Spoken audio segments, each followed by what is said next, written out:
Hello my friend, Chandrika education में स्वागत है। आज हम लोग सीखेंगे दर्पण के बारे में, यानी कि जितना भी क्वेश्चन है आप लोग के दर्पण के बारे में एक भी क्वेश्चन मिस नहीं करेगा। पूरा का पूरा क्लियर दर्पण हो जाएगा 1 नंबर से लेकर 5 नंबर तक। ठीक है, इस वीडियो को देखने से पहले इस चैनल को सब्सक्राइब करें और एक दूसरे के साथ शेयर करें। ठीक है, यहाँ पर ध्यान दें कि दर्पण, अब दर्पण के बारे में आप लोग बार बार बताते हैं कि कभी भी समझ कर पढ़ा जाता है, कभी भी रट करके नहीं। इसलिए हम ज्यादा से ज्यादा प्रयास करते हैं आप लोग को समझाने के लिए कि समझ में आ जाए।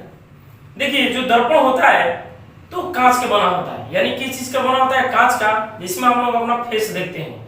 और फेस देखते हैं तो देखते हैं कि घर का जो आईना है तो उसमें पीछे की ओर कलई किया रहता है, पीछे की ओर क्या रहता है? कलई, और आगे की ओर चिकना यानी कि परावर्तक सतह रहता है। अब बोले परावर्तक सतह किसे कहते हैं? तो जिस तरह से मान लीजिए कि ये है और इस इधर से प्रकाश की किरण आया और टकरा करके लौट जाता है, इसी को बोलते हैं परावर्तक सतह। इधर पेंट किया रहेगा तो यह इधर टकरा कर नहीं जाएगा, टकरा कर ये जीवे नहीं करेगा, इसलिए इसको बोलेंगे अपवर्तक सतह। यानी कि 1 नंबर का क्वेश्चन, परावर्तक सतह किसे कहते हैं? यानी कि जिससे प्रकाश की किरणें टकरा करके उसी माध्यम में लौट जाती है, तो उसे क्या कहेंगे? वो क्या है? परावर्तक सतह है। अब अपवर्तक सतह किसे कहते हैं? कि जिधर पेंट किया रहता है, जिस पर प्रकाश की किरणें पड़ती है और टकरा करके नहीं जा पाती है, उसको क्या बोलेंगे? अपवर्तक सतह, अपवर्तक सतह। ठीक है, अब यहां पर ध्यान दीजिए कि जो दर्पण होता है शक्ल देखने के लिए बनाया गया है, फेस देखने के लिए बनाया गया है। तो सबसे पहले जानेंगे कि दर्पण किसे कहते हैं। ठीक, वैसा कांच जो चिकना और चमकीला हो, वैसा कांच जो चिकना है यानी कि एकदम चिकन और चमकीला यानी कि चमकता। देखते हो हम लोग जो भी दर्पण है तो चमकाते हैं, किसी पे नहीं, छत पर से चमकाते हैं। उसी पर गाना आया था ना, पता है? शीशा चमकावे तू छत के ऊपर से, प्यार जब करे की बात बहरी आ जा घर की, वही शीशा के बारे में। यानी कि उसमें चमकता है, यानी कि वैसा कांच जो चिकना और चमकीला हो उसे क्या कहेंगे? दर्पण कहेंगे। यानी कि वैसा कांच जो चिकना या चमकीला हो तथा दूसरे तरफ कलई किया हो, यानी कि दूसरे तरफ कलई किया, उसे क्या कहेंगे? दर्पण। फिर से ध्यान दीजिए, वैसा कांच जो चिकना और चमकीला हो तथा दूसरे तरफ कलई किया हो उसे दर्पण कहते हैं। वैसा कांच जो एक तरफ चिकना और चमकीला तथा दूसरे तरफ कलई किया हो या पेंट किया हो उसे क्या कहेंगे? दर्पण। जो पेंट हुआ रहता है उसको बोला जाता है लिग्नाइट से पेंट किया रहता है, या उसको पेंट बोलेंगे या उसको बोलेंगे रंजित, यानी कि पेंट करने वालों को पारिभाषिक नाम क्या है? रंजित नाम है। ठीक है, अब यहाँ पर ध्यान देंगे कि जो दर्पण है ये 2 भागों में बढ़ गया। कौन कौन सा भाग में? तो ये हो गया आपका गोलीय दर्पण और एक हो गया समतल दर्पण। यानी कि बोले तो ये इसका 2 को बेटा हो गया, यानी कि 2 को दर्पण ये पैदा किया अपने में से। एक हो गया गोल हो गया, एक हो गया सोज हो गया। ठीक है, तो गोलीय दर्पण के बारे में बात करेंगे कि ये गोलीय दर्पण किसे कहते हैं?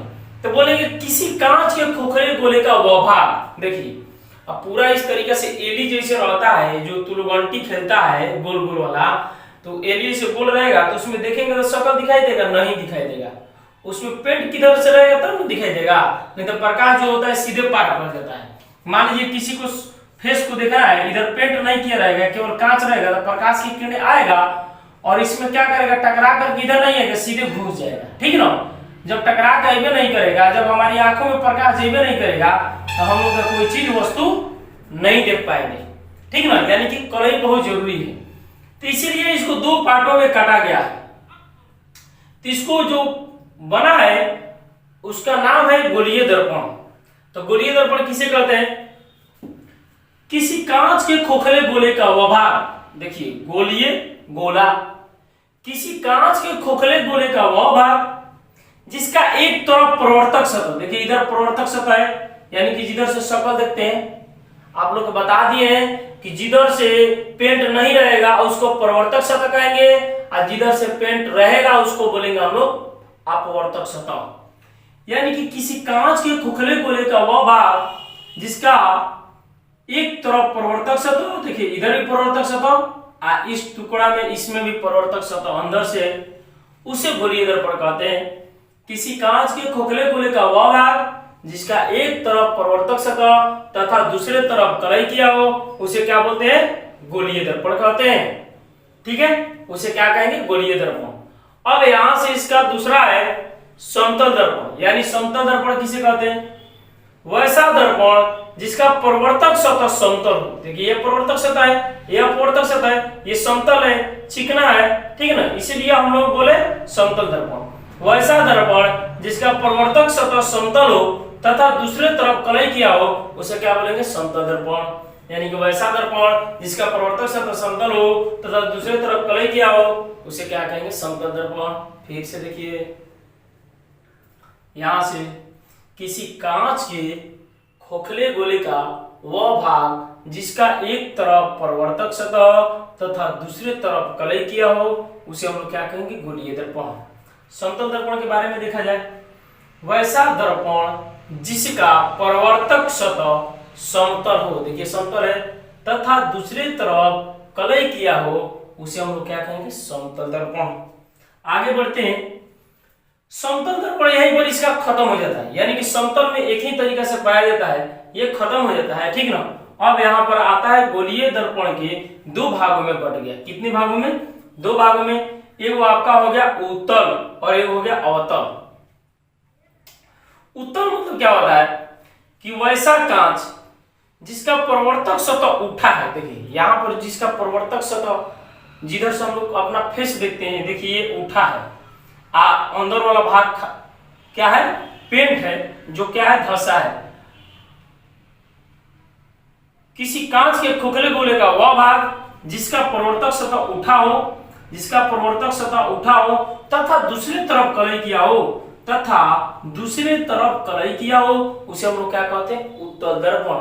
चाहे इस ट्रिक से याद कर सकते हैं, उससे उत्तल और उससे उठल, उससे उत्तल उससे उठल। यानी कि जिसका परावर्तक सतह उससे उत्तल हो, जिसका परावर्तक सतह उठल हो ओकरा के कहते हैं उससे उत्तल दर्पण।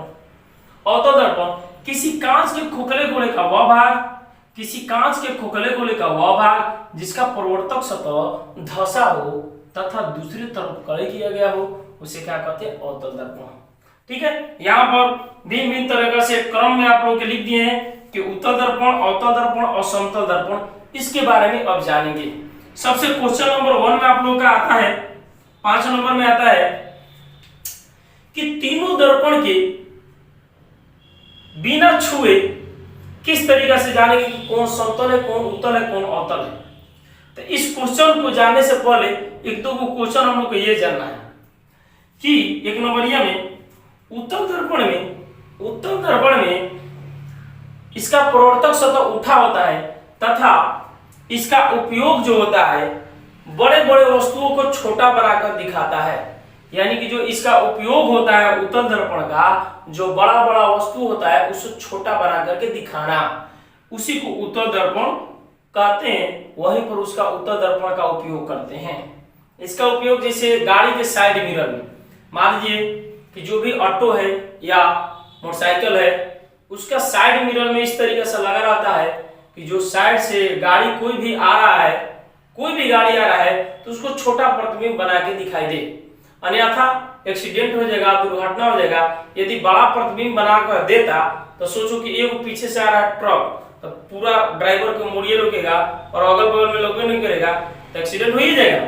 इसीलिए वहां पर उत्तल दर्पण का प्रयोग करते हैं। यानी कि इसमें छोटा छोटा प्रतिबिंब बनाता है, इसे गाड़ी के साइड मिरर के रूप में इस्तेमाल किया जाता है। यहाँ पर अवतल दर्पण का उपयोग क्या है जी? तो अवतल दर्पण का जो छोटा वस्तु है उसको बड़ा बना करके दिखाता है। जैसे डॉक्टर लोग कान, नाक, आंख, गला देखने के लिए इस्तेमाल करते हैं। जो नाई लोग होते हैं वो दाढ़ी बनाने के लिए, बाल काटने के लिए इस्तेमाल करते हैं कि जो कोई भी छोटा वस्तु हो या कोई भी छोटा चीज हो उसको बड़ा बना करके दिखाई दे कि हमको स्पष्ट रूप से दिखाई दे। ठीक है, यानी कि डॉक्टर लोग इसको इस्तेमाल करते हैं आंख, नाक, कान, गला देखने के लिए, और नाई लोग इस्तेमाल करते हैं सैलून में। अब बचा समतल दर्पण। यानी कि समतल दर्पण क्या होता है कि जो इसका जो ये है हम लोग के घरों में इस्तेमाल किया जाता है। कि कहां पे इस्तेमाल किया जाता है? घरों में, जैसे फेस देखने के लिए। समतल मतलब क्या होता है? समान दिखाता है, नहीं छोटा दिखाई देता है, नहीं बड़ा दिखाई देता है, ये समान दिखाई देता है। इसीलिए समतल दर्पण का उपयोग हम लोग घरों में इस्तेमाल करते हैं, ड्रेसिंग में इस्तेमाल करते हैं, दीवार के सतहों पर इस्तेमाल करते हैं, सोनार लोग इस्तेमाल करते हैं। ये सभी कहां इस्तेमाल होता है? समतल दर्पण का इस्तेमाल होता है। ठीक है, अब यहां पर इसके बारे में, उपयोग के बारे में जान गए। अब एक नंबर में क्वेश्चन आप लोग के आ रहा है 5 नंबर में कि तीनों दर्पण के बिना छुए किस तरीके से बता सकते हैं कि कौन उत्तल है, कौन अवतल है और कौन समतल है। ये 2012 में क्वेश्चन पूछा था। ठीक है, यहां पर ध्यान दीजिए। यानी कि हम लोग लिखेंगे फिर से क्वेश्चन, तीनों दर्पण को बिना छुए बताइए कि कौन उत्तल है और कौन अवतल है और कौन समतल है। तो यहां पर ध्यान दीजिए, तो हम लोग बोलेंगे तीनों दर्पण के रख करके वहां पर एक वस्तु या पेन या कोई भी चीज वस्तु लेकर के जाएंगे। सभी दर्पण के पास बारी बारी से लेकर के जाएंगे। जिस दर्पण में छोटा दिखाई देता है, जिस दर्पण में छोटा दिखाई देगा उसे उत्तल दर्पण कहेंगे, जिसमें बड़ा दिखाई देगा उसको अवतल दर्पण कहेंगे, और जिसमें समान रूप से दिखाई देगा तो उसको क्या कहेंगे? समतल दर्पण। क्लियर हुआ? अब यहां पर देखिए, जो समतल दर्पण होता है वो समान दिखाई देता है मगर पार्श्विक रूप से पलटा हुआ रहता है। जैसे मान लीजिए ये कान पकड़ा तो लगता है कि ये कान पकड़ रहा है, इधर से हाथ से खा रहा है तो लग रहा है कि इधर से खा रहा है। केवल पार्श्विक रूप से पलटा रहता है, बाकी इसमें कोई दिक्कत नहीं होता है। एक नंबर आपका क्वेश्चन हल हुआ। अब यहां पर देखिए 2 नंबर क्वेश्चन। 2 नंबर में क्या बोल रहा है कि कौन ऐसा दर्पण, इसका कहां कहां प्रतिबिंब बनता है। देखिए, अवतल एक ऐसा दर्पण है, अवतल एक ऐसा दर्पण है कि जिसमें आगे और पीछे की ओर दोनों ही प्रतिबिंब बनता है। यानी कि अवतल में, यदि अवतल दर्पण में क्या होता है कि आगे और पीछे दोनों में प्रतिबिंब बनता है, दोनों तरफ। मान लीजिए कि यहां पर अवतल दर्पण C है, F है और यहां पर P। जब कोई P तथा F के बीच में वस्तु रखते हैं तो इसका प्रतिबिंब कहां बनता है जी? दर्पण के पीछे बनता है। और बाकी सब कहीं भी हम अवतल दर्पण में रखें तो दर्पण के आगे बनता है। एक नंबर का क्वेश्चन ये आपका है कि वह कौन सा ऐसा दर्पण है जिसमें आगे और पीछे दोनों जगह पर प्रतिबिंब बनता है। तब बोलेंगे अवतल। वह कौन सा ऐसा दर्पण है जिसमें आगे यानी कि दर्पण के आगे और दर्पण के पाछे प्रतिबिंब बनता है। तब बोलेंगे हम लोग अवतल दर्पण। क्या बोलेंगे हम लोग? अवतल दर्पण। अब क्वेश्चन है, यानी कि ये दोनों है, इसमें दोनों दर्पण के पीछे बनता है, यानी कि दर्पण के पीछे बनता है। यानी कि देखिए, जो दर्पण के आगे बनेगा तो उसको बोलते हैं वास्तविक प्रतिबिंब, और जो दर्पण के पीछे बनता है प्रतिबिंब तो उसको बोलेंगे काल्पनिक प्रतिबिंब। यानी कि जो इसमें उत्तल में और समतल में जो भी प्रतिबिंब बनेगा तो उसको बोलते हैं काल्पनिक प्रतिबिंब। क्या बोलेंगे? काल्पनिक प्रतिबिंब। ये हो गया काल्पनिक प्रतिबिंब आपका क्वेश्चन 2 में। ये इसमें और इसमें दोनों में केवल काल्पनिक प्रतिबिंब ही बनता है, लेकिन इसमें क्या बनता है? काल्पनिक और वास्तविक दोनों बनता है। क्या बनता है? काल्पनिक और वास्तविक दोनों प्रतिबिंब बनता है। मगर हम लोग जानते हैं नंबर 3 में क्वेश्चन कि जितना भी काल्पनिक प्रतिबिंब होती है वह सभी सीधा बनती है।